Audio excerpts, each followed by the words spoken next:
Wait, should I say then? Coconut. Coconut? Yeah, coconut. Are we live? I think so. Oh, hi everybody. Wait. We're gonna hang out while Nassim gets a beer. Alright, cool, I'll be right back. Because you couldn't do it before. And all of you should get beers too, because we're settling in for a delightful Q&A cruise. Oh man, I think I need to go get another one. Yeah. All of you get ready, get your booze, get your little shorts, those little blow-up noodle things. Get ready for this cruise. I have to say, I have a new appreciation for properly served drinks. Yes. I don't know when. I think it happened from living in San Francisco. All the shitty bartenders. Yeah. No, all of the bartenders that actually do. Remember where I worked in North Beach? I was surrounded by bougie, hoity-toity mixologist type bars, and I've been to a couple down here, and somebody served me an old fashioned with crushed ice, and what the? I know. Get them out of here! And it was super. The whole restaurant was decorated very nicely, and I'm just I was so kind of put off by it that I'm like, oh my god, I've become one of those people. No, crushed ice in I know it's just unacceptable. Yeah, I was just super bummed out about it. I was like, oh man. And it was still a $12 cocktail, it wasn't a cheaper place or anything. So that was the moment where I'm like, fuck, I really guess I appreciate properly served and properly made drinks. So my stout now has the proper glass. Yes, and speaking which, let us all raise our drinks. Cheers. To this very special episode of Venture Maidens, upon which we're about to embark. Cheers, everyone. Cheers. Cheers. Thank you for joining us for our first question and answer episode for the Venture Maidens podcast. I, of course, am your sometimes dungeon master, but this time Cabana cruise director, Celeste Konowich. I'm going to be the question master. I'm going to be reading the questions. And my name is Brittany Quintero.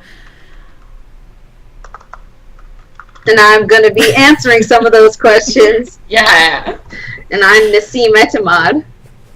And I, of course, will be taking your questions from the Twitch chat. And, of course, I am Sage. Oh, and I'm the first mate. I was wondering. I was like, there's no title. Sorry.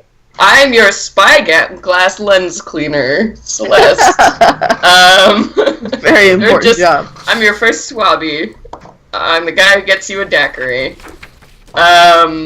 So during this, we're kind of experimenting with the format, but we've got a lot of questions from our wonderful Patreon donors. So we're going to be throwing those up actually on the screen and answering those as we go on. But of course, we're going to intersperse those for anybody in chat. If you have a question, Sage will be reading them, fielding them, and we'll get to them and answer them as we go along. And it'll just be a fun little party time. So I guess, let's do it. I'm really excited to talk about myself. Yeah, these were. I had the pleasure of looking at all of the questions so that I could add them to our live stream prior. So I tried really hard not to think of my answers beforehand, so it's not scripted. But as you can see, I did upload these questions into this little box that you guys can all read. So my job is kind of redundant, but I'll read it anyway so you can hear. Well, for the podcast at home. Oh, that's right. Yeah. I mean, we're not seeing it all the time either. Oh, yeah, fair enough. That's true. Okay, so let's just dive in. Yeah. Since I had a last minute question, I really think this is a wonderful question. So I'm actually going to start off. The question, I just received this from our website. For any of you who like to go on our website, you can actually message us and I read them. So this is the first question, and it said, this person said, part of the fun, or not, of D&D is how much the various editions differ. Do you have a particular favorite and why? That was a good question. Mm-hmm. I'm gonna let you guys talk first. Yeah. Mine's pretty short. I would say just I don't really, because I've played the first one I ever played was 3.5, and that was a fabulous campaign. So maybe it was the first time, so it has a special place in my heart. But I don't really have a favorite. I have a complicated answer. I would absolutely agree with Nassim. 3.5 was my first, and I have an intense nostalgia and sentiment towards 3.5, so I would absolutely... I actually thought about that as soon as I read this, that I would totally be down for another 3.5 campaign. However, since I've tried my hand at as a dungeon master, I've found that 5th edition is so much more cohesive and straightforward. They've really streamlined it, so I really respect 5th edition, and I am absolutely enjoying. I love playing it. Venture Maidens has started on 5th edition, so I actually really like both. Yeah. It's great. It totally is. Yeah. I would have to say, of course, my first was 3.5. And like both Brittany and Nassim said, the feeling, that nostalgia of, you never forget your first. But I would have to say I prefer 3.5, and everyone's gonna hate me. I don't. I love it. I don't hate you. I agree. I prefer it because of... I enjoy base classes and prestige classes. I love all the material and the sheer volume of material that has been written for 3.5.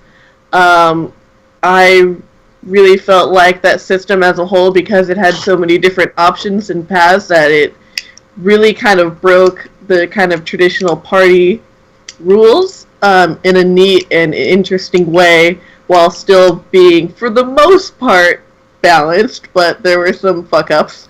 But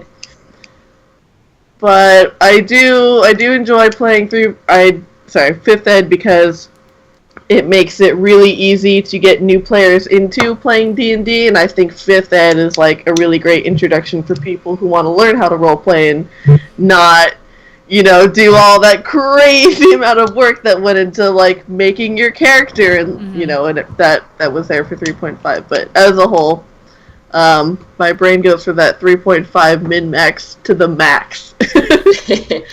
Yeah, I definitely agree. 3.5, I mean, that was what I DM'd for the majority of my time, and I just love, prestige classes and arcane casters, and 3.5 just made my heart go aflame. And then, but what I do really, really particularly enjoy about 5th edition is that Wizards of the Coast has spent a lot more time with their marketing and branding with 5th edition, so everything is a lot more cohesive. So I'm really excited to see 5th edition grow. I think right now it's not quite there, but it's going in a great direction. When you're bringing up the question, and I think people in general have the same shortcomings with it. Like, for me personally, I think the skills are garbage in 5th edition, and like there aren't enough, and they just don't seem like the right ones. Like perception investigation, the fuck is that? I get it. I don't know why you're tripping over that one. Yeah, that one's great. I like that. Why are they different? I'd say perception. Investigation, they're totally different. Perception is just your immediate senses. Investigation is when you spend time investigating a situation. Like something really specific. I mean, Sherlock Holmes looks at the ground for footprints. Okay, Celeste, investigation and search are literally the exact same skill. I know, but I would say that they are even synonyms. They don't have. Yes or no? I would say the point that you're trying to make isn't necessarily perception versus investigation as much as passive perception is a fucking waste of time. Oh yeah, that is passive perception is a waste of time. Oh, passive perception is dumb as fuck. There's also passive investigation too, which makes it even more like, really? I'm not going to passively be investigating something. I never passively investigated anything. I actively investigated. In my life. That would make it so much easier to find my keys if I was passively investigating all the time. I know where everything is. Alright, Rudy said perception is passive and investigation is looking specifically for something. Yeah. I mean, I always understood perception checks as kind of like you might have heard a glimmer or smelt a glimmer of something that makes you kind of tune into it. So that's when you roll to see if you catch something more. That's kind of how I've always understood perception checks. But anyway, yeah. 5th edition, I think the skills are a conversation, but I think it's a conversation that they now have the tools and resources to address, and, like, the community is much more involved, so I'm really excited to see where 5th edition goes, and I honestly believe it has the potential to become my favorite system. Yeah. But not right now. Yeah, that was an But I mean, we love it for Venture Maidens. Well, and all very well-informed answers, though. I'm also just not as familiar with any of the material as any of you. Like, I still am always learning about it. Well, we have got some fun questions in here on our Cabana Cruise. Yeah, I have to say that's an excellent question. So we're moving on to the number 2. Number 2. As the question master. So the second, our next question is, how did you come to the decision to start streaming / podcasting your games? That's you, Celeste. You're the one that handled this. I got really drunk, and then I texted you all, and I was like, it'd be a great idea. Because I've been a podcast junkie for quite a while and listened to... I think before this I'd only listened to The Adventure Zone and Drunks and Dragons, but I had gone through all of it, and it was a lot, and I was like, you know what, we're really good at D&D. I have these 3 friends, we're really good at D&D, and I'm good at that, so we should do that, and we should have like more ladies word do for that. word. Get me another Jack and Coke. I believe it was the exact conversation to myself. And then, I don't know, how did you all decide to say yes to that, you crazies? I said yes to the dress. It was good. I mean, I actually, before Venture Maidens, I hated podcasts. I thought they were stupid. I couldn't, but then Celeste asked me, and I'm like, well... It means I get to play more D&D than I'm playing now, so sure. Yay. And then through podcasting and being on Twitter and talking about podcasting, I've actually learned to enjoy it now. So, yeah, that was my story. Yeah. I just thought it was a great idea. The second I saw that text, I was like, well, fuck yes. Like, why wouldn't I want to do that? Ideas. Yeah, they're always the best, mostly. No. Always, mostly. Mm-hmm. It just sounded like fun, and yeah, I wasn't playing really any D&D for it had been a while, and I was like, that also means I get to play and see my friends every other week. Hell yeah. Yeah. You guys are my highlight. I was I had been down in San Diego for probably like 6 or 8 months, having left the game that we had all been playing in actively.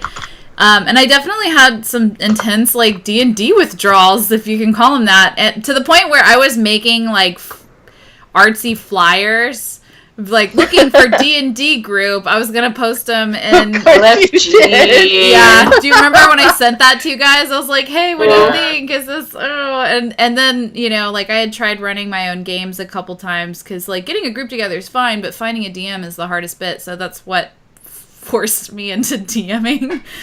And those groups just weren't the same. It wasn't the same fix that I was looking for. And so, yeah.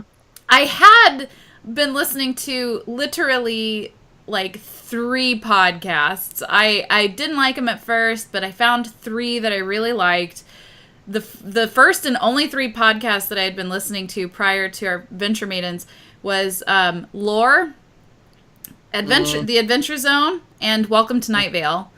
And I thought those were Right, they're really I did good. love Welcome to Night Vale. It's really all hail the glow cloud. Yeah, they're just so. I like how weird they are. The story, everything is really lovely. So when Celeste said, "Hey, let's do a podcast," I was like, "Oh, fuck yeah!" I mean, the last campaign that we did, I always just like fantasized about if we could ever somehow animate or illustrate or publish that campaign as a story. I thought that would be brilliant, and it would. I think anybody would read it. It was so compelling and so interesting and in depth.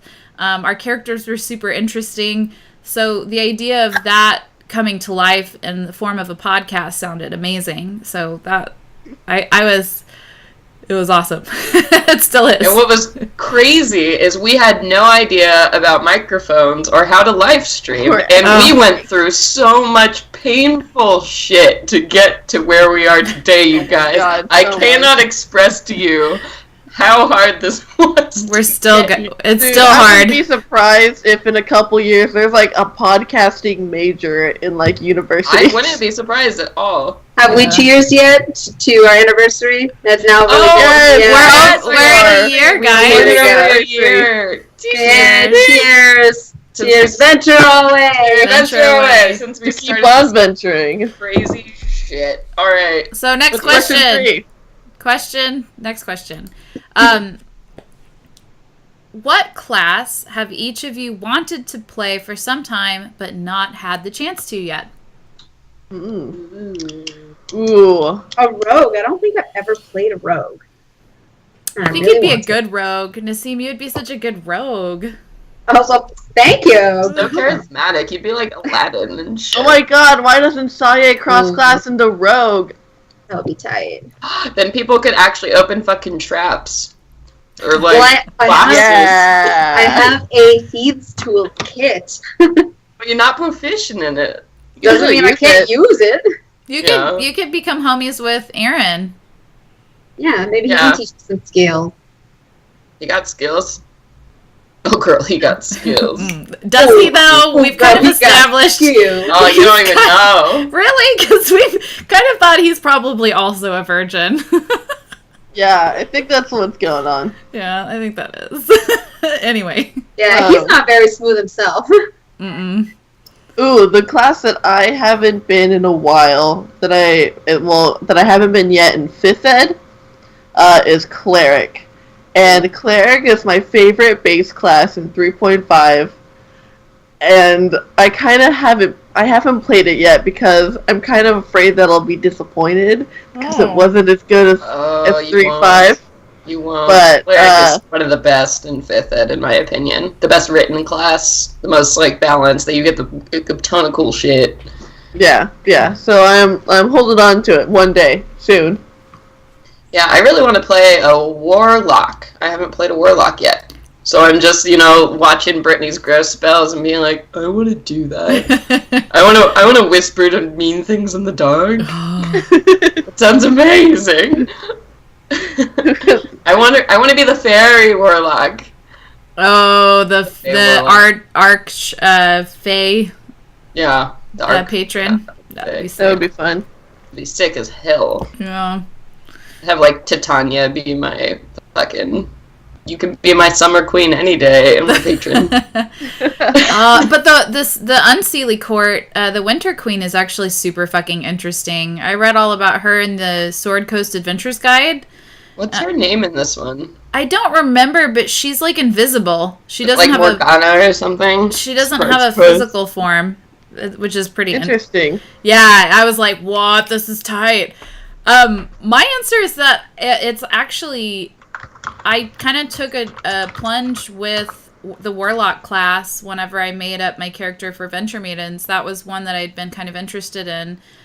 Previously, I was mostly just interested in like Sorcerer and Druid. I play a Bard in another campaign that I've been in, and Bards actually surprised me with how powerful they are. I love playing my Bard. Yeah. I haven't played one of those either.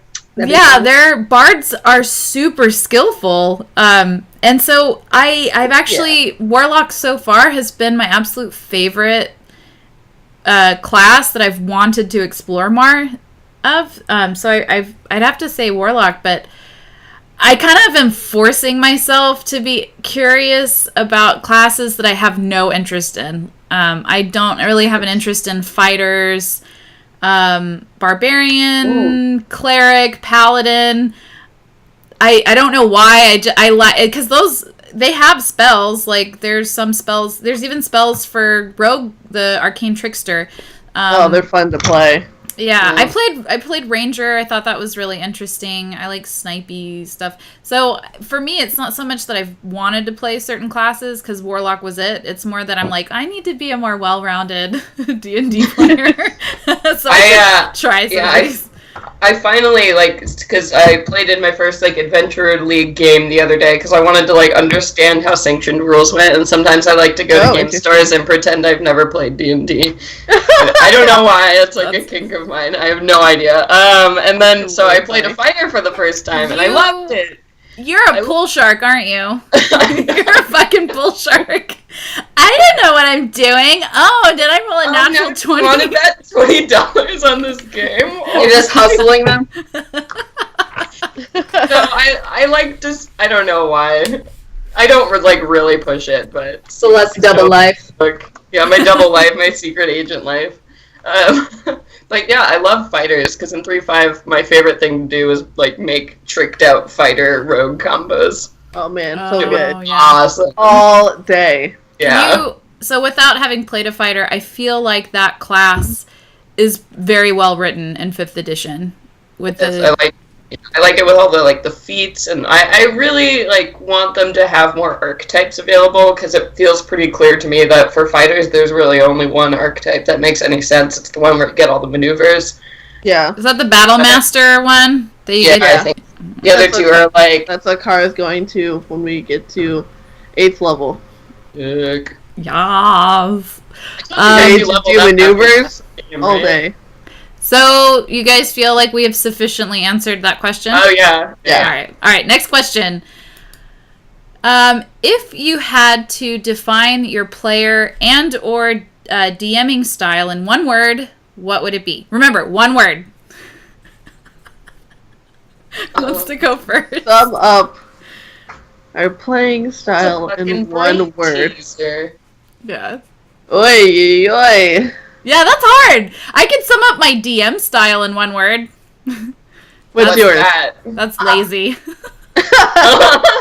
Yeah, but my DM style is non-existent, and my playing style is curious, I feel like. Ooh, that's a good one. Curious. Okay, I've got it. My DM style is... oh my god. Planning. Planning. My PC one would be impactful. I think my PC one, so my DMing I said lazy. I think my PC one would be passionate. Ooh. Good one.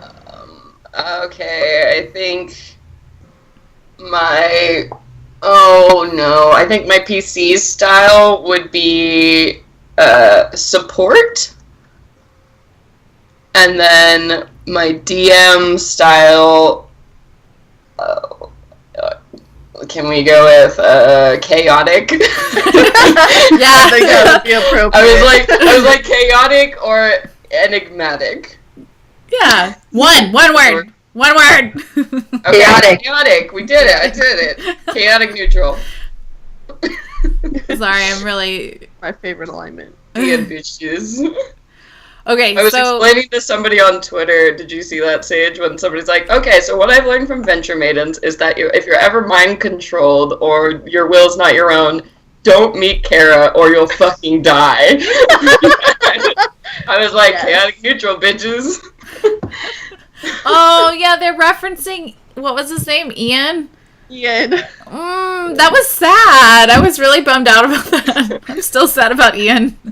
Ethan. Not Ethan. Ian is our glorious Patreon. That's friend. right.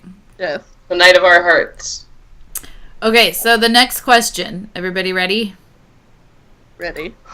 This one's for Celeste, actually.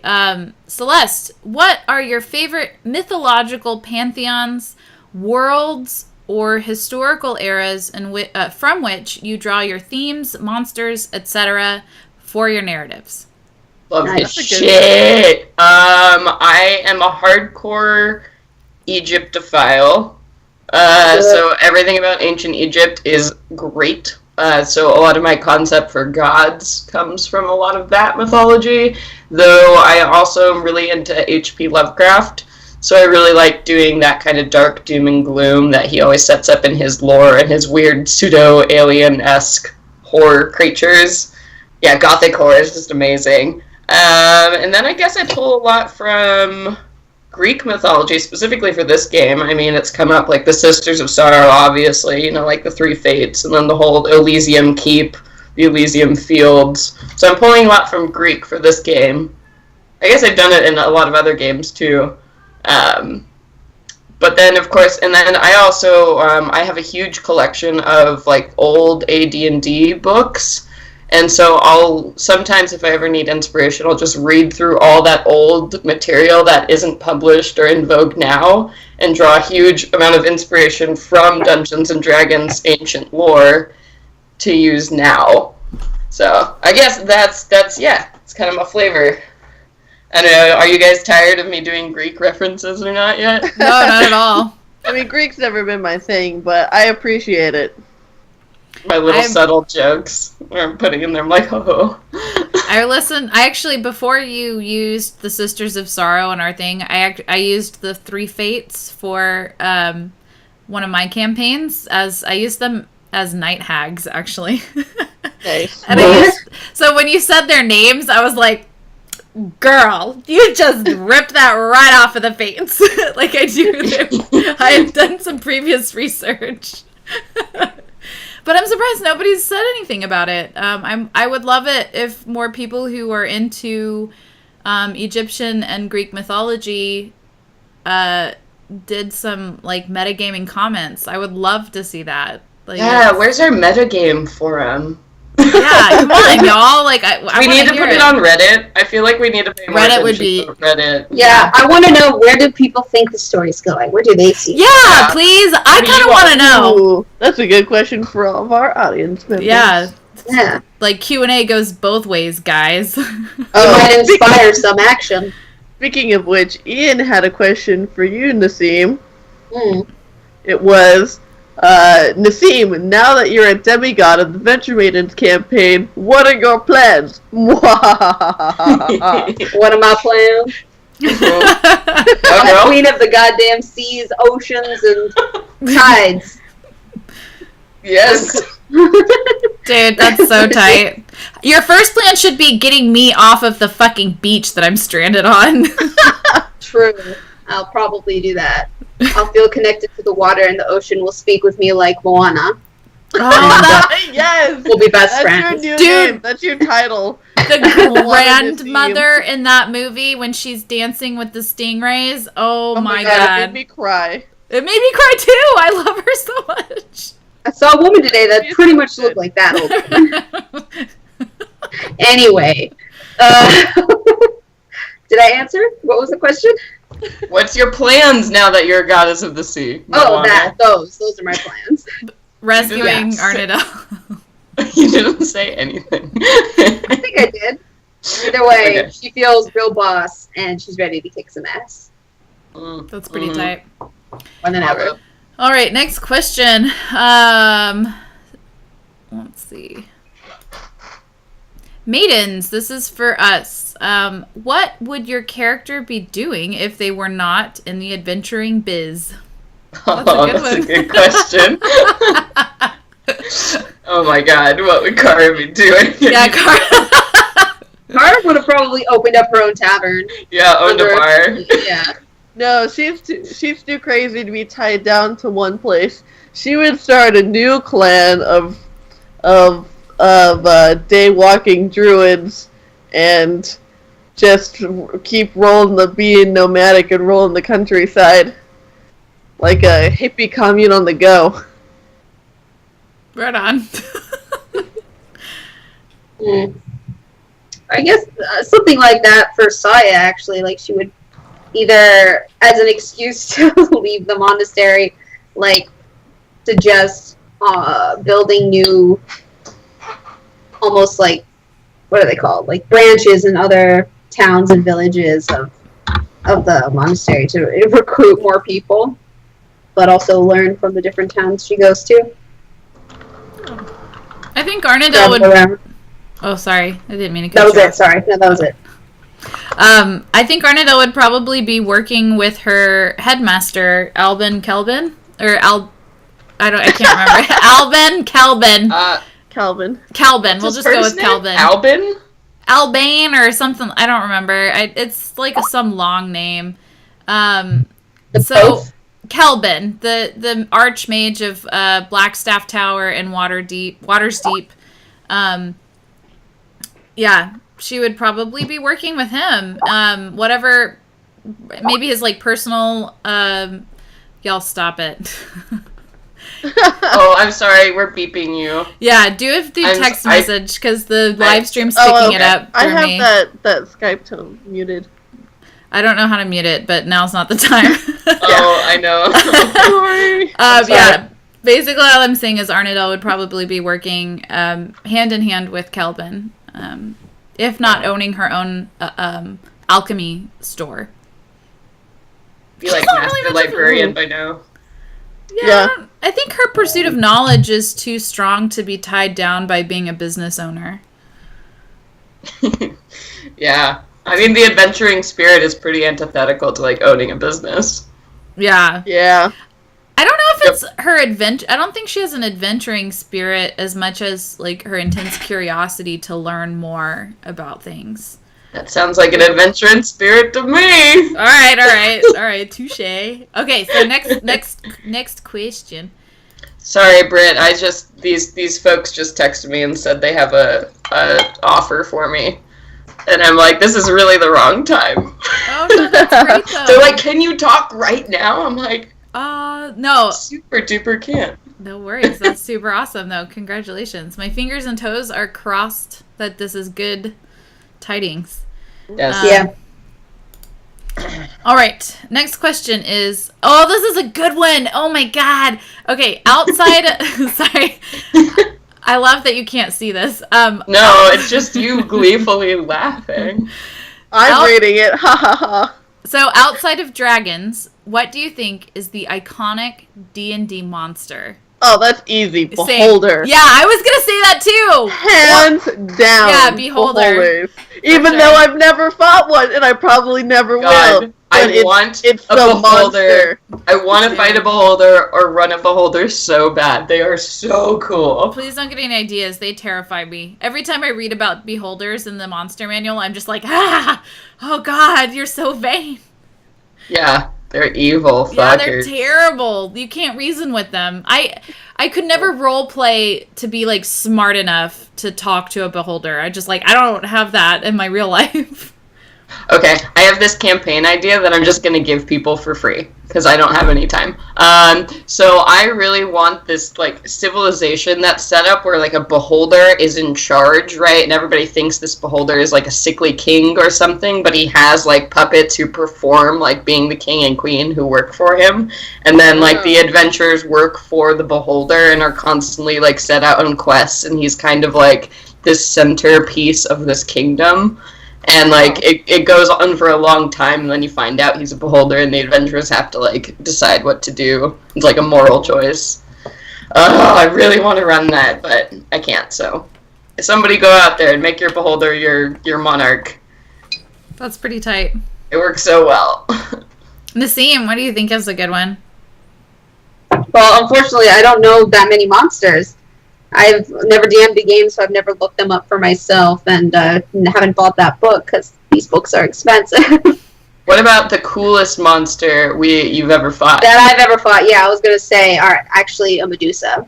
I love that. Yeah, Medusa's pretty tight. Greek mythology, winning again. Little side bit. I have a Medusa tattooed on my back. Yeah, you do. I have a dragon tattooed on my back. Well, aren't we all just so cool? I have Egyptian anthropomorphic gods. The only reason, so Medusa speaks to me strongly because Pegasus is my favorite mythological creature. Everyone thinks that I'm into unicorns. That is false. It is Pegasus, the winged horse. I love Pegasus. Since I was a little baby, I've always thought that was the coolest creature in the world. And Pegasus was born from Medusa's neck after he came out of her head her neck. Really? When Hercules, I think it was Hercules, cut her head off. Was it Hercules or Perseus? No, Perseus. No, Perseus killed the Chimera. Was it Theseus? One of the heroes. There are so many, and they all look the same. One of the heroes cuts Medusa's head off, and because Medusa became how she was, because Poseidon basically raped her, and was it Jason? I'm pretty sure it was Hercules. No, that was just in the Disney movie. Anyway, in the Disney movie, he's born from clouds. Zeus makes him from some clouds. He goes, whoop, whoop, and it's boop, baby Pegasus. It's the cutest thing of all time. So fucking cute. So basically, Pegasus, because of how he came about, Medusa's story was so tragic and super sexist and frustrating. Pegasus is actually the Greek version of a patron saint for artists and poets. Because when his hoof struck the ground, the spring of something, I don't forget the name, but it's like the well of inspiration for artists. Aww. So Pegasus is credited for that. Anthony says it was Perseus.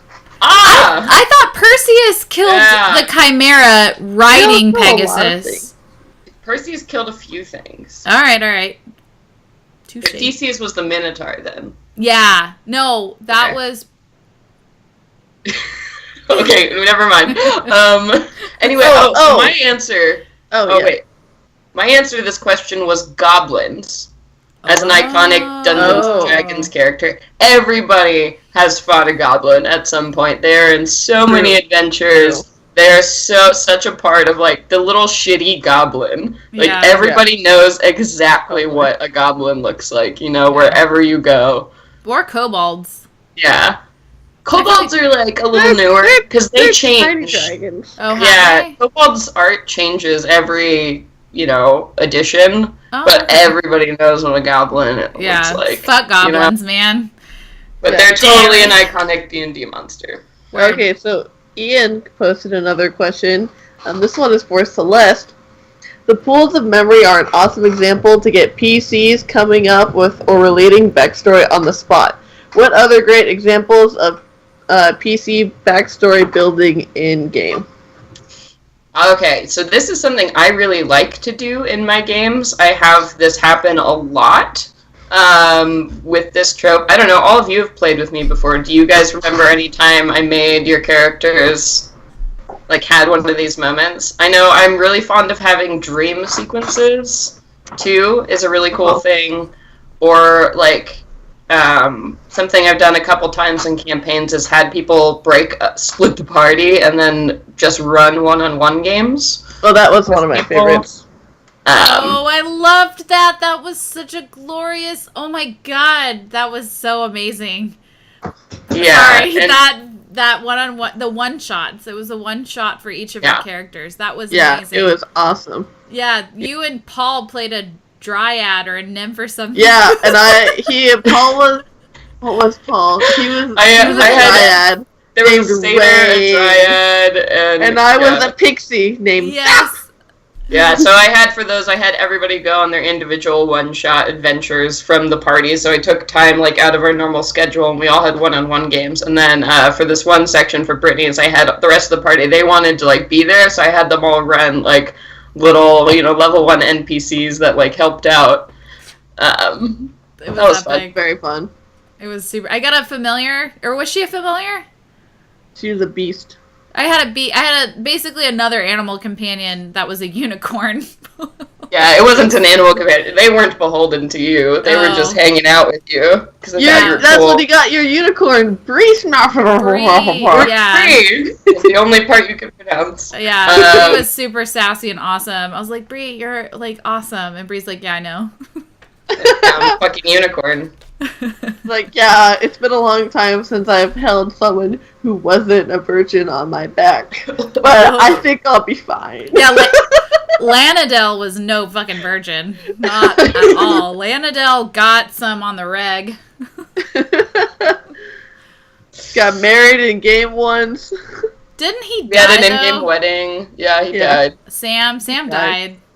Yeah, Yosemite Sam. Yosemite Sam died. That fucker died. It was never confirmed, but it was alluded to. Yeah, I guess okay, so question. Dreams, having individual scenes with your characters really works. Yeah. What do you guys think? Do you remember anything else I did to you? I think interdimensional things were interesting. That kind of took us away from the main storyline, and whether maybe that's not the right answer to this question. Forced to drag up backstory, basically, like in game. Nassim, you were gonna say something. Oh no, I was just gonna say if no one can think of anything, we could go to the next question. Oh, we can go. We can go to the next. All right, question. next question. Move on. That was a good question, though. Good question. I've never considered it. The question is, have you ever considered bringing on RPG friends to play an NPC? Boom, did it. We did last game. Last game. And you know what? Actually, I keep forgetting to say that Sarah, Sarah. Brittany, you also know Sarah. She's been really interested in playing D&D, and she thinks it sounds like a lot of fun. I would love to have a new, someone who's never played before. Yeah, I think that would be cool too. Just have someone who has never played. Yeah, and she could, come over here, and then we could all play together if you ever needed someone to play a one-shot character. I have a friend in mind too that I don't think has ever played D&D, but she's a hardcore gamer. This girl games oh my god. But the best way to be an RPG friend that plays in one of our games is to be like our awesome, stellar Knight of the Hour Ian and donate to our Patreon, because we actually have an option on there. If you donate at the super duper awesome level, you'll get a one-shot that one of us writes and plays with you. And I need to really insist that people reflect on what that means. You literally get to tell us what you want us to do for you. We'll do it. Make new characters. We made new characters, which was really fun. You get to tell us what you want us to do. You can have us write it for you. You can DM for us. Yeah, whatever you want. Whatever you want. Yeah, whatever. It's amazing. We're into it. Yeah. So just there's that. Okay, next question. Right. Or did everybody answer? Yeah, I think we got it. Yeah. Read. All right. Nailed it.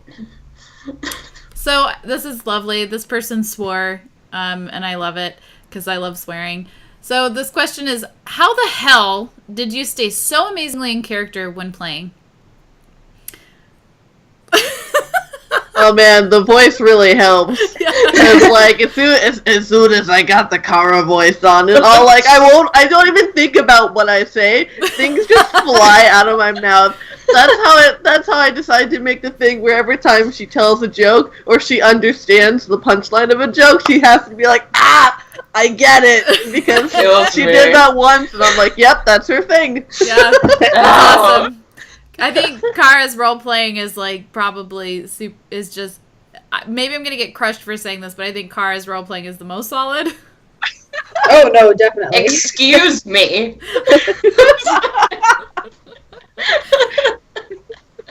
I'm kidding. I really think everyone does a great job of keeping their character consistent, and how to talk to them, and it is of course separate than how you would talk to Brittany or Sage and Celeste NPCs and stuff. I think they all do a good job of standing out as a strong character.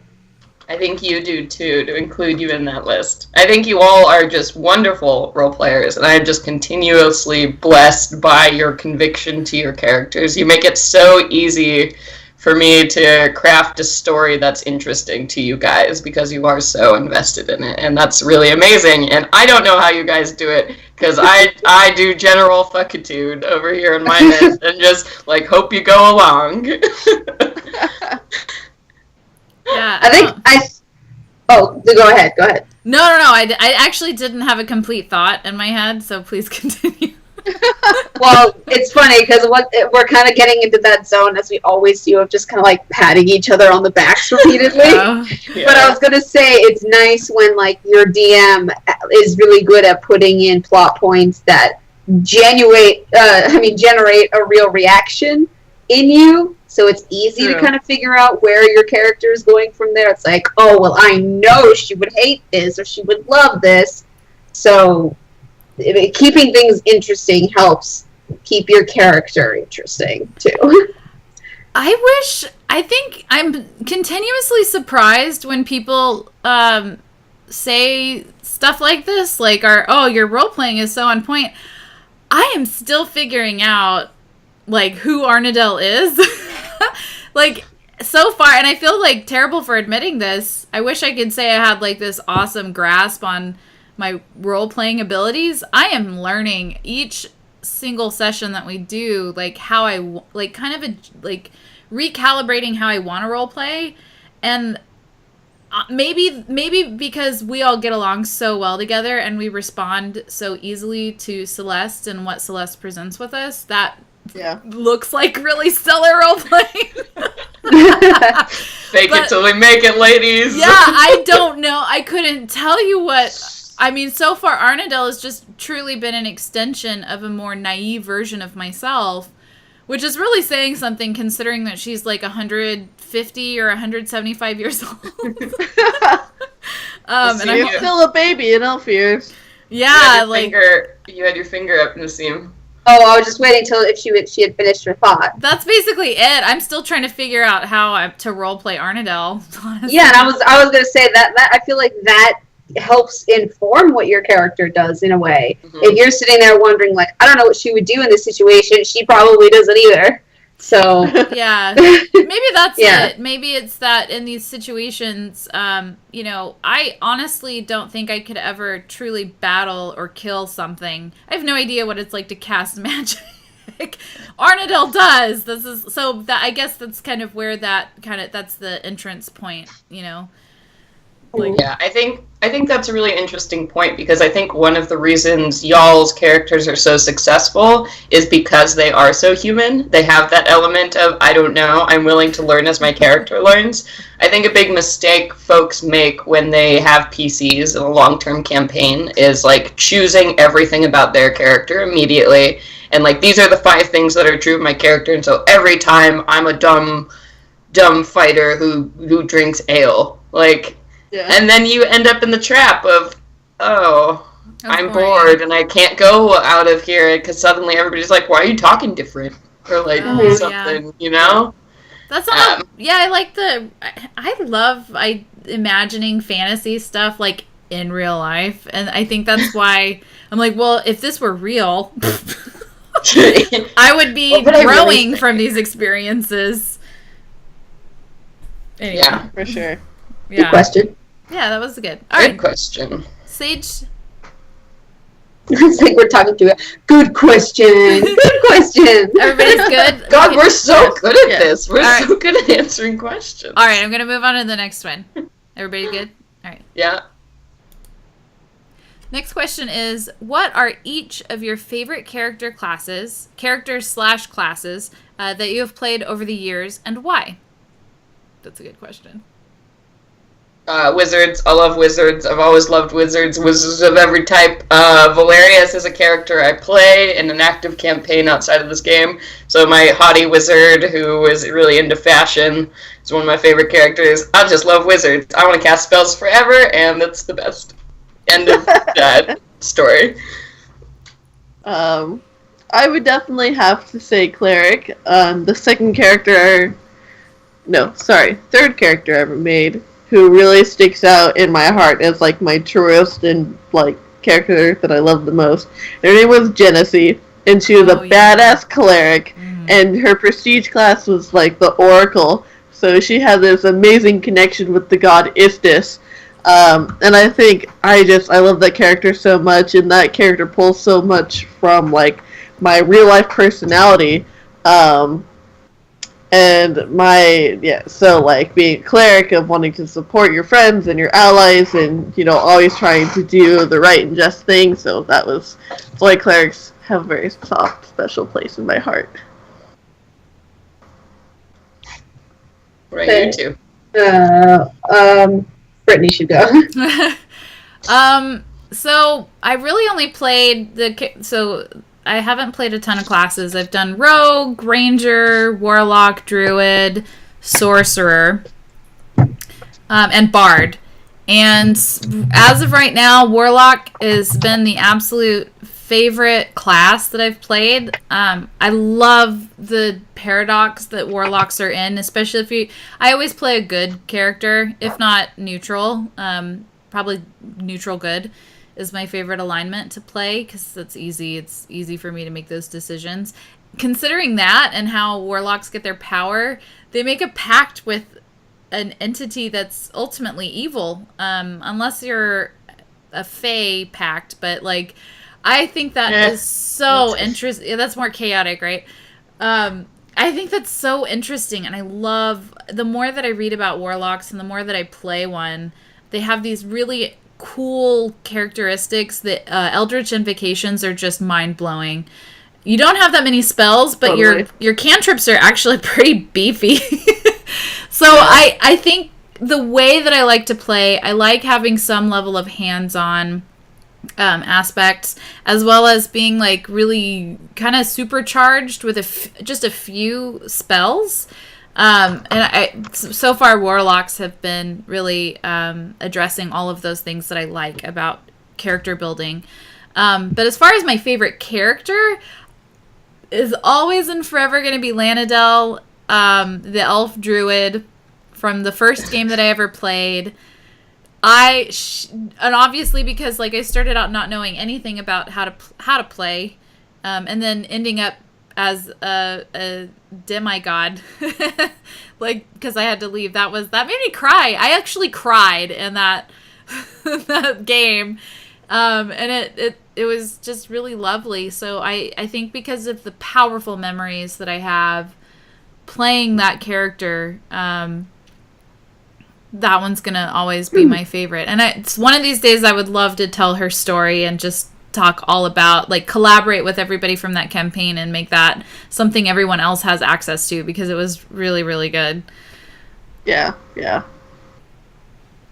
I don't know what, again, like, the trouble with me is that I'm just not so familiar with everything, because I had one really long, great campaign the first time I ever played, and then since then it was like a bunch of short, brief things that never really panned out. And this thing we played for like 3 years. What? When? Oh, back in the all HS? I guess it was That's what years. I said. That's what I said. Oh, yeah, okay. I said that was the first time I ever played. Okay, yeah. Apart from the first time I ever played, which was, great and epic, I'm saying, like, I haven't played too many different classes and races. Gotcha. Or at least for a significant amount of time to get familiar with the way they function and how they are in battle and all that stuff. So I didn't get connected to any of them.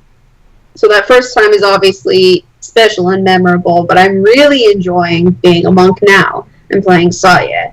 And I think that'll definitely become a favorite.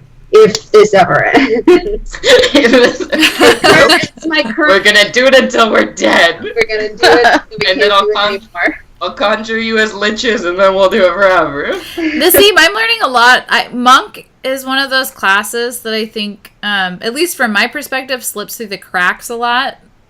And it's been really awesome. I'm kind of like learning vicariously through you while you're playing your monk character, because I'm like, true. Same with both of you. Yeah, I like to focus on how your characters work. I almost never hear people say that they're playing monks, and I think it's a damn shame, because every time you bust out like a cool feature, I'm like, that's tight.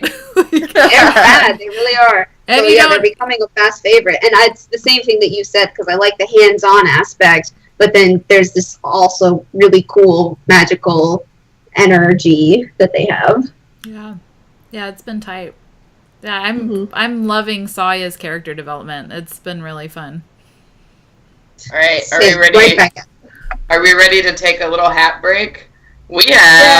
We have a contest going on. So all of these questions, again, that are appearing in front of you were submitted by donors to our Patreon. So thank you, everyone, so much for donating. If you're ever interested in helping out the show, it would mean the world to us. Even $1 gets you access to over 50 posts of bonus content, including my notes, including bonus episodes, deleted scenes, you name it, it's there. It's awesome. So thank you, folks, so much. So I am going to be drawing a name out of a hat right now because we are a fan of archaic style here. And this name I draw from the hat will win 2 things. A set of dice that I have chosen and a laser cut dice tower that I made on a CNC laser cutter. And it's cool. So here we go. Cool. Here we go. It has our logo on it. It's really cool. I'm reaching, okay, for the audio folks at home, I'm reaching into the hat. Oh, I'm digging. Here you go. You can hear the sound of crinkling paper. And our winner is Blake Van Arnhem. Thank you so much, Blake. I will be getting in contact with you and talking to you, lovely, fine gentlemen, about the prize you have won. Thank you, Blake. You're an awesome Patreon donor. Thank you. And we love you. And I hope you like the answer to your questions tonight. Woo! Yeah. Or if you don't, that's our style. You can ask us again next time. How about that? All right, Blake. We'll talk later. But for now, let's get back to the question. Yeah, fuck yeah, Patreon donors. Fuck yeah, Patreon donors. You guys are the best, and we love you. Seriously, we need more. Okay, next question. Yep. This question goes to Celeste. This is a Celeste question. It's a me. It's a you. Sorry, I'm trying to get rid of this, okay, there we go. Sorry. There was, a red outline. Yay, OBS. Oh my god, this is a doom question. Celeste. Yeah. As a DM, this is a long one, so buckle up. As a dungeon master, how do you deal with unexpected PC actions? I'm sure you try to plan for all the most likely options, but how do you keep the story going when players make different choices than you expected or maybe wanted them to? Oh, that sparked a new question in me, but answer this first. That's a really good question. Yeah. All right. How do I deal with PC actions when you guys do what you don't want to do? So first off, what I don't want to do. So first off, one of my big strategies for DMing, and this is something I learned after DMing a lot and trying to be really controlling and have these really specific story notes and maps and adventures. And then I had so many times when I had to railroad people into things because I just didn't know how to deal with it. Now I DM prep light. So I have maybe a page of notes and I think about where we're starting and that strong point, and then I try to consider all the possible options that could happen, and I try to have a vague plan for all of them. And it's really delightful when my PCs just completely blow all of that out of the water and do something totally antithetical, and then it's I have a follow-up question to that. Yeah, it's sort of fun to lean into that, and then most of the time I'll do this tricky thing where I'll oh shit, I'm really panicked right now, so I'll create a personal drama situation, and I'll see what they do or what they're scared of, and then I'll usually pick that for the plot for the next part of the evening. So if somebody is they're I'm gonna use magic to take out all the lights in the room, and I'm okay, yeah, all the lights are off, and you hear this eerie whistling darkness coming from, and somebody's oh my god, I'm gonna take out my bow and shoot at the darkness. Of course I'm gonna put something in the darkness, because they're shooting out in the darkness. I had no idea they were gonna, now they can't see the puzzle in the room, just that kind of stuff. Adapting and, preying on emotion of the time, and being okay with, sometimes it is better to let go. of that. So that was fascinating. I learned a lot right then. Yeah. Oh unless no! Too much. Unless you forget about a special ability one of the players has, like Arnadell's Devil Sight. Right. Well, and it's different for every party. So it's like that's just like one example, right? Yeah. But there's a multitude of ways that can happen, and usually you guys give me all the information I need to create a more interesting chapter, which is really cool. So just listen to your PCs, and like they're gonna supply all their fears and worries for you, and you just gotta make that into a story, baby, and roll on. There are plenty of times that PCs forget about their special abilities. Like that time when we were battling Medusa, and I'm like, I forgot. I can see 120 feet in the darkness. Magical, non-magical, doesn't matter. And you're like, oh, okay. Hold on. What were the questions? Oh yeah. What was the toughest unexpected PC moment that you've had to deal with, where you really were that's the one that just got you the most? From us? In Venture Maidens or ever? Forever. Okay, so there was one fucking, you two of you know this. There was one time when I gave my party a wish spell. I was gonna say, was it the wish spell? Brittany's character held on to that wish spell for probably at least 8 months out of, like, in real time playing. Wow. Completely forgot about it. To the point where I completely forgot about it, that it existed, whatever. And I had this whole fucking story set up about this extraplanar enemy, like, coming in, and they were, like, trying to dominate the world and whatever, and, like, they had taken over it. There was all this continent and landscapes, and she wished that they all disappeared. Oh my god, that's so great! Dude, we were about to get fucked. We were battling this epic militant, like, insect type race that was they were an wanting insect race from another plane, the Pharisees. They were trying the Pharisees, that's right. They were trying to overtake, and we were on Fucking top of this hill, and there was this tree that had people sleeping underneath it that connected their dreams to all these, like, miniature dimensional worlds. Dimensions, yeah. Right. And so they were trying to kill all of this.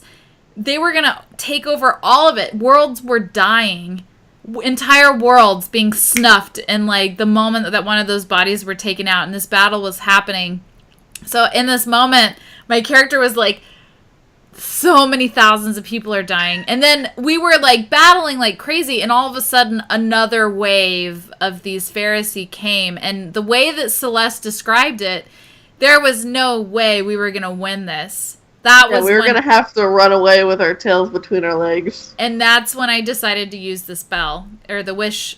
The greater wish. A greater wish given to me by Lolth.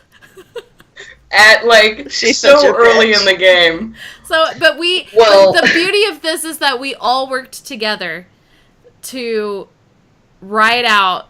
It wasn't just me. Like, Paul, Jason, and Sage helped me write out the perfect way to verbalize contract. We got loopholes. No loopholes. We got the name, middle, last, all nicknames included into this, and managed to handle that. And I just remember, I kind of felt bad. Like, anytime there's something like Lord this happens, Althric, fifth of his name. Yeah. Lord of Carleon. I'm feeling real left out here. Sorry. But anyway, so they wished away the entire plot of my game in one session. I remember I was like, I need to go outside, and I, like, hung outside for, like, 10 minutes, and it was like, okay, my whole campaign is gone after a year. Okay, so where are we gonna go next? Like, that was probably the biggest, like, whoa moment. But yeah, so it happens. What happens when you give us a wish spell? Never forget. That everybody forgot you had. Oh, man. But anyway, yeah.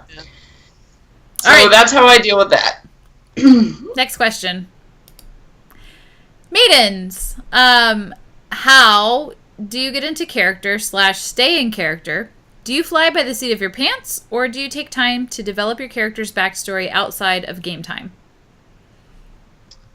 Ooh. I would definitely say a little bit of column A and column B. Because, when I'm playing and when I'm role-playing by her, because she's just as a character is such a fly by the seat of her pants, so that, like, really, so it's very much that. And then once those hard decisions get made, then I think about, okay, well, how can I guide her in a certain way? What is she feeling? What is, what's kind of, where is she mentally at? But yeah, for all my characters, I definitely put a lot of thought into that now that they've made a big decision. Like, think about where that's going to go next. It's always in my head. I think for Saya, I never really prepare very much for my characters. I like to leave my backstory pretty vague. I think actually on a couple occasions I've made my characters either parentless or one of their parents are gone. You're like a Disney character. Exactly. I love family drama, and I think it's the most compelling. You got a dose of some of that last session. Well, I know. I got a real heavy dose. I love it. I love being able to, like, fuck with your backstory.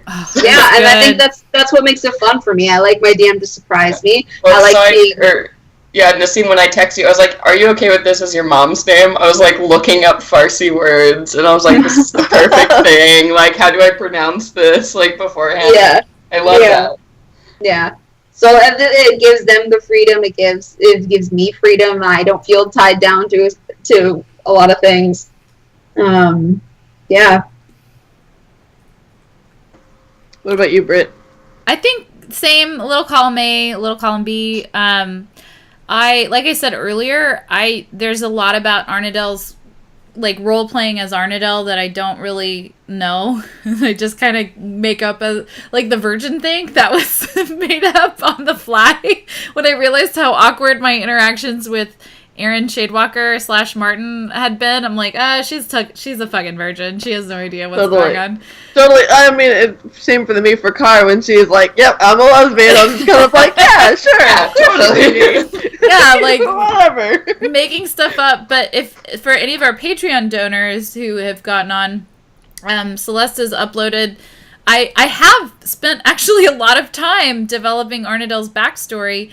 Mostly focusing on her abilities and her, she's basically like Hermione Granger.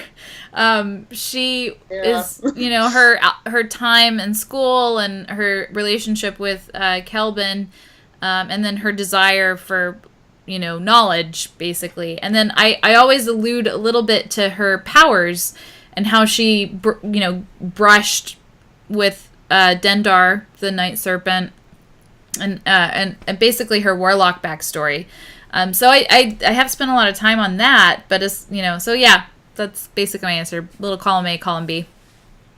And for all of you, it was super fun for me. I really loved that episode where we went back and we had our vision. So one, it was like the memory pool, so I got to conjure like what you guys were interested in, and then take that and use that to like build, moments of your life. That was something really cool and really informative. And regardless of whoever had a really long backstory or not, like, we crafted some really cool stuff. Yeah. So as long as, open and willing to it, like, fuck yeah, that was great.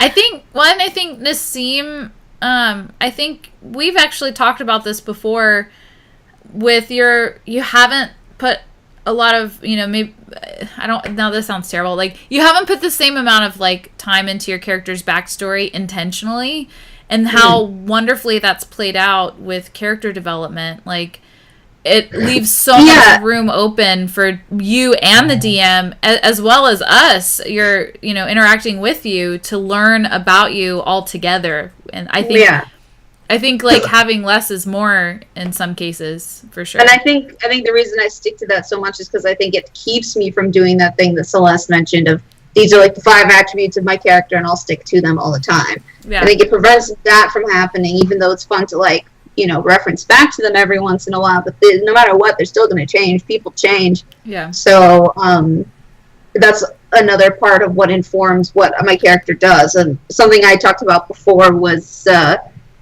it's easy to get in and out of what the character thinks because we have the benefit of playing, or at least having our episodes recorded. So in the week and a half we usually have between each session, we have the time to spend with that episode, with our characters, and then you kind of think back. You have your initial shock and your reaction of where the story is going, then you get to meditate with it for a while and figure out what your character actually does feel about these things going forward. Yeah. Just like in life, there's brief pauses between big moments of action, and you realize what they mean to you later, usually. Well, and I think something that I really celebrate, I've had many conversations trying to describe playing Dungeons and Dragons with people. A lot of my clients, I talk their ears off while I'm tattooing them, and of course I talk about D&D, and I talk about our podcast, and they're like, well, what goes into that? And many times the role-playing gets brought up, and a lot of people get hung up on not having something very planned out. So I think you're a shining example of how it's absolutely amazing, and look how wonderfully this plays out when you don't have something planned out. Yeah. So I'm really proud of that. I think if you're having fun, it's going to happen naturally. I think most people are better role players than they give themselves credit for. Yeah. Especially if you're like, if you're tuned in and oh yeah, sorry. Sorry. We're how many more do we got? We have like 5 more questions. All right, let's just move to the next one so we can get them all done. Want to make all our Patreon donors happy. Okay. Sorry. That's that red outline. Sorry. The next question is, I would love to know how all 4 of you got started playing D&D and how you all met. Oh. I think Nassim and I are the oldest meeting. Yeah. Yeah. Do you want to tell the story? The Mean Girl story? Sure. We were both theater kids. I don't know if that's come up yet. I think a lot of you might know that we've known each other, but we were both theater kids. Mm-hmm. And Celeste was like the theater kid. was such a bitch, dude. She owned the department. It was hers. And I was like just coming in. And eventually, once we finally did a play together, like our senior year of high school, before then we didn't like each other at all. Oh, we hated each other. We hated each other. We avoided one another. Yeah. But then we were forced to hang out because of the play, and it was wonderful. And we were like, no, you're cool. Yeah. And she started a campaign with the fellow ladies in our class, and that went on for almost 2 years. It was amazing and it was fun, and so that's when I met her, and she's the one who introduced me to it, and that was when I played 3.5, and it was awesome. Oh, you guys. We have a long history, Nassim and I. And then you guys, how did we meet, us 3? Oh my god, so at the Hellbucks. We all worked at Starbucks. I had worked for Starbucks at that point for about 2 years, maybe, I think, going on 3 years, and I got transferred to this store where Brittany and Celeste worked as a shift supervisor. Yeah, and this is the worst fucking store ever. There's, like, no actual chain of command. Everyone just disrespects everyone else. Yeah, and remember so I I'm talked just, like, about walking yelling in at as this somebody? new kid. Walking in as this new kid, everyone's like, who the fuck are you? What are you doing thinking that you can have our store clean? Like, bitch. It's crazy. It was Mad Max madness at that store God. Every day. But I will never forget the moment when I met Brittany. Don't tell the story. Don't. Oh, no, I need to know. No! Yes, the abbreviated version. Can you filter it, please? Yeah, abbreviated. it won't, whatever. It's fine. Don't worry. The same I'll tell you later. Brittany had just clocked.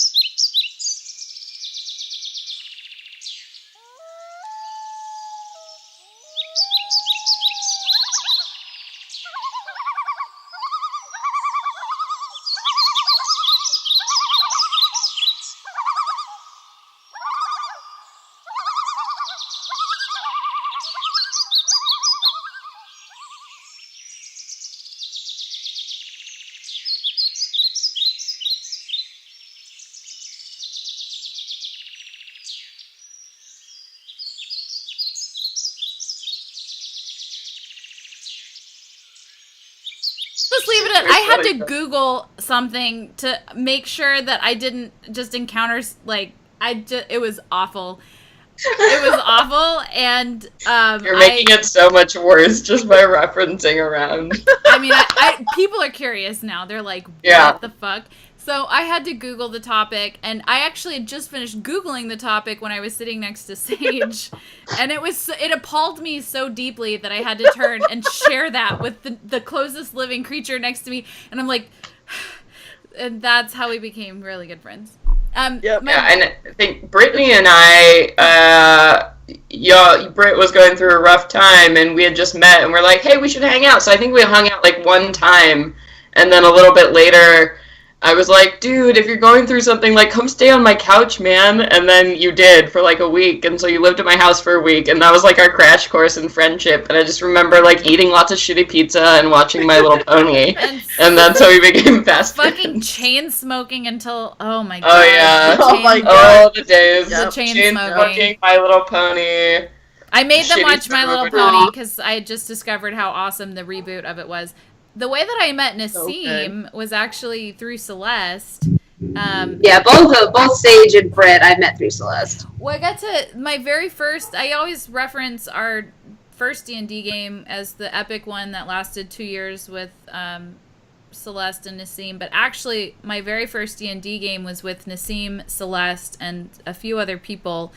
Nassim, was your sister in that game? Yeah, she was. And I was dating some dude that came to that game too, and I think we only played like twice for that before we just didn't pull it together. A couple times. Yeah. And I just didn't know what the hell. I was like, I don't know. Took another try, but yeah. And then I actually became closer with Nassim through our podcast. Yeah.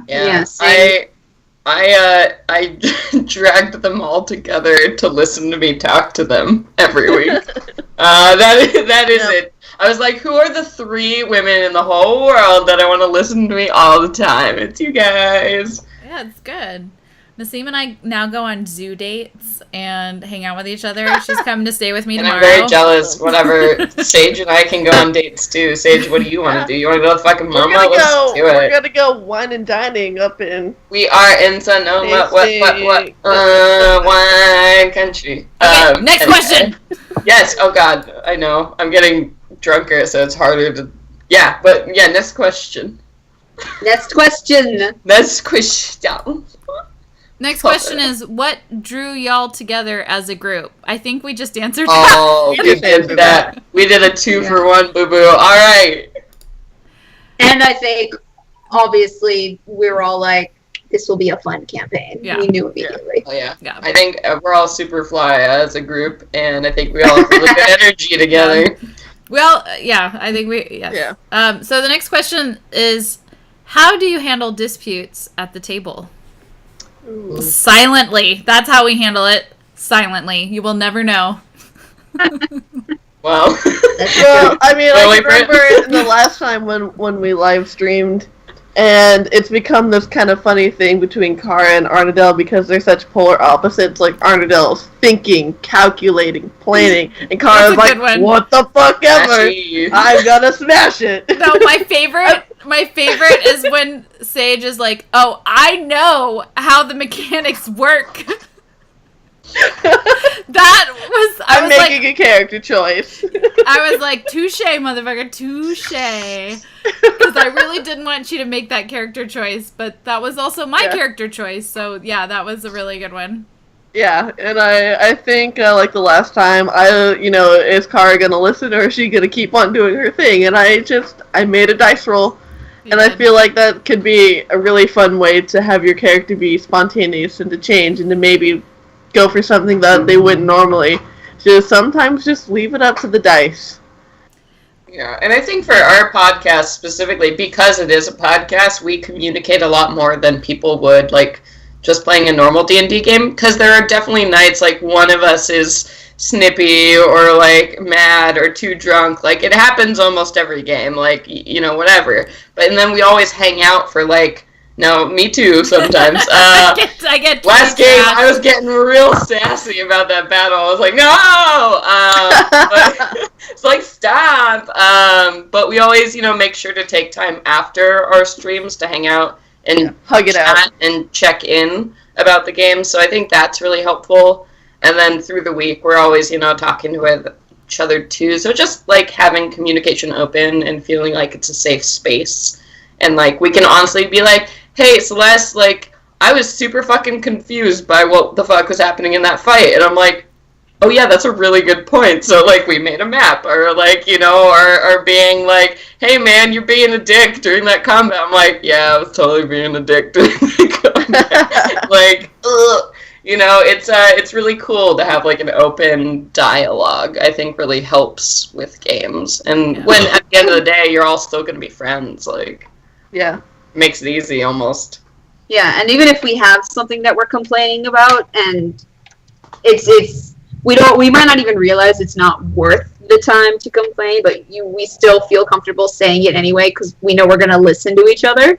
Yeah. Instead of like just being like, shut up, like this isn't worth the time. We don't just shoot down people's ideas or concerns, but that we know how to say like, oh, I don't think that's really a priority, but I hear you. Yeah. Yeah, we talk a lot. We do talk a lot. We talk so much to each other. I actually have to, like, silence the group conversation while I'm at work. Yeah. Just go. Yeah, my phone's just, like, going I turn those notifications off. Yeah. Dude, my history of drunk text ideas has never stopped since day one. I'm like 11 o'clock at night, I'm like, what if we made a Tumblr? And everybody's like, that's a terrible idea. I'm like, you're right. Oh, we have shots fired at Tumblr again. 2 more questions. I made a Tumblr. Okay. 2 more questions. Next one. The next question is... Actually, this is our last question. I apologize. Last question, and it's a good one. What are your favorite drinks and snacks at the game table? You're looking at it. Yeah, Whiskey and Angry Orchard. Both drinks and snacks. Also mac and cheese, which is what I ate before playing. Or before answering questions, we're not playing. I am, like, really scared. So the only thing I'm still really nervous about is, like, how I look on the stream. So I can't eat at all when we're live streaming. I feel like I talk so much, so I can't have any snacks. Which is terrible, because all I want is some fucking pretzels right here. But that's, like, the worst for the mic. It's hot as shit where I live, so I'm on the rosé kick. But when it gets cold as shit where I live, I will be on the red wine kick. Wine and D&D just match made in heaven. I drink... Yeah. Oh, go ahead. No, you go, Naseem. I already said it. No, you didn't.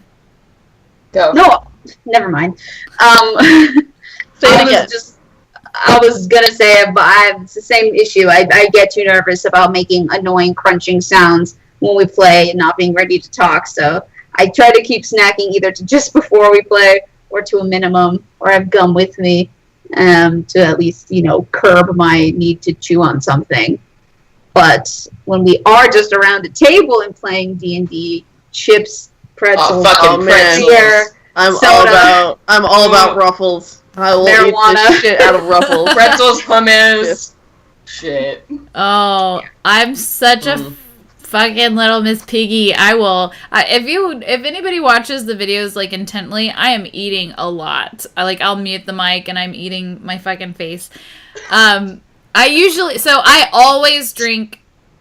Almost always I drink Imperial Stouts, and specifically the Lagunitas Imperial Stout, because that's cheap as fuck. It's only $5 for a 22 ounce. It's awesome, and it's like 9%.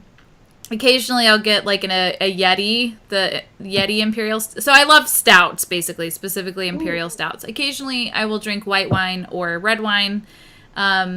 Those are my drink options usually. As far as eating, my ass is eating like chips. I've eaten salad. I've eaten a lot of soup. I've recorded you eating a lot of soup. I do apologize about that. I the slurping. I eat a lot of soup. I eat because it's fast. Like soup's a meal on a spoon. You just have to eat that, and that's usually when I'm just like trying to quickly eat so I can be ready for playing. I've eaten salads. I've eaten chicken tenders. My favorite snack is manchego cheese. I will eat a whole wedge of that. And if we have time for one more, yeah, got a really good question from Angelina, because I really so glad you made it. I'm so sorry we're turning you away from your game. Anyway, her question was, because I really love to know what you guys note-taking styles are. Do you take notes? If so, on a computer or paper, and how detailed? Do you have a note-taking system that makes it easier? And she says, I have had such a hard time taking notes in my games that I can actually reference later, say 4 or 5 sessions later, and it's so hard to figure out what she needs. So. Sage has the best and most helpful answer I already know. Because Sage is a well put together lady. But I am a fucking mess with my notes that you've actually seen, Angelina, on Patreon. I just kind of so half of mine is random sort of okay, ideas, numbers sometimes, and then I'll sometimes make a map to remember what's going on, but I usually have 5 bullet points of okay, Celeste, when you get drunk, these are the names you have to remember.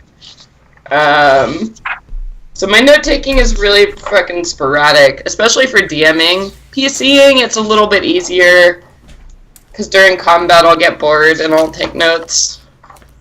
But, I don't know. I'm pretty all over the place. I take extensive notes whenever. Those are extensive. When we play. Whoa. Yeah. I have filled top to bottom. I make little charts and I take a lot of this was this was one. Yeah. I have the benefit of not needing to remember what you guys chose because I do all the editing. So then I get to hear over and over again. That helps. And so while I'm editing, I get to think about the choices you guys made and get to decide what I want to do next game. So it's actually really a beneficial tool to record your sessions. Yeah. So I might even just recommend that, putting a cheap... So, I mean, we use some pretty cheap mics right now before we get to upgrade. So I think we use Yeti Snowballs. They're only $45.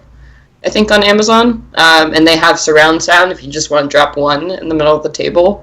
That might just be a useful tool for a DM or, just in general, and you can just plug it into Audacity, which is free, and record a thing and, listen back. That's kind of the best note-taking, right? Being able to just, record it. For me as a DM, that's been just so helpful. Yeah. My notes are, kind of sporadic, and sometimes it's just a word in the middle of a page, but I can tell... Best one? What's the best word in the middle of a page? I have no idea. I haven't... there's a bunch. Mine was mango salsa? Question mark. There's individual maps popping in here and there, between no notes whatsoever. But then I can tell when something really intense is about to... Obviously, you can always tell it's oh no, we suddenly transported somewhere else, or I'm about to get a vision, and then I'm oh, here we go, and I flip open a fresh, clean page. I know. Yeah. I know, it's going to be a full thing like that. Yeah. That's awesome. It seems like we all write on paper, though. Yeah. I think we all have our notebook for Venture Maidens. This is my Venture Maidens notebook. It's my little black DM book, so everything you see on Patreon comes out of here. This is all reserved for the Venture Maidens. First time I've had one book for one campaign. Yeah, I can't get down with typing stuff. It's too tedious. I write way faster. I can draw stuff. Yeah. I like drawing stuff. Yeah, exactly. For my note taking. I'm one of those assholes. I can't have the books as a PDF. I'd rather download and print a PDF than look at a PDF on my screen to read a book. I know. Yeah. That's just, who I am. That might be all because of our age too. Maybe, yeah. Also, and then I like to draw little monsters where I'm like, this little thing. Cute. I was trying to draw your helmet, Sage, but I'm really bad at drawing armor. It's okay. I was gonna say, but for DMing now, because I'm running this mage game of which Celeste is a character, I love making Google Docs and sending them to my players, being like, here's all the notes for the world. Do with this as you will, and sharing that way and updating that as they like learn new stuff about those character connections or like setting points or major players. Yeah, so that's been a fun thing for me. Yeah. All right. Do we have any more questions on your end, Britt? That's it. Do we have any last blitz questions from the chat? Any last ones? Blitz, bop. I'm just You've checking. got 5 seconds. Well, No. 4, 3, 2, 1. Okay. Nope, sorry guys. If you have any more questions, I would really love to do this again in, 15 or so. send them anyway. Yeah, send them anyway. I mean, we're really active about talking to our community, especially I'm really active on Twitter. So the @VentureMaidens page, we're really active on Instagram. Our Facebook is pretty good. We're pretty good about it, and you can always send questions through the website, which we're super involved in. So please reach out if you want to talk to us or anything. Schedule a thing. If you have, oh my god, I know somebody out there in the world wants to run a My Little Pony RPG for. Oh my god! Nerd immersion. Sorry, and I just read it out. The Like, audacity.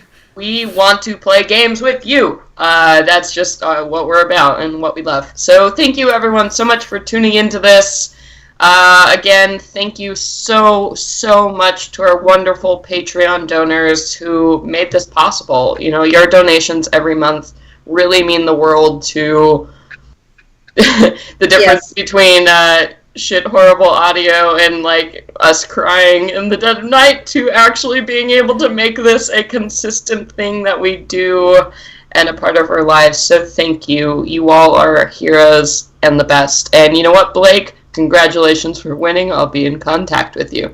Yay! Yeah, so thank you everybody so much. I have been your Cabana Cruise director, Celeste Conowitch. I've been your questions master, Brittany Quintero. I was your first mate, Missy Vetemod. I was the Twitch master, Sage.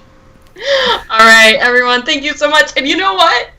Venture away! Venture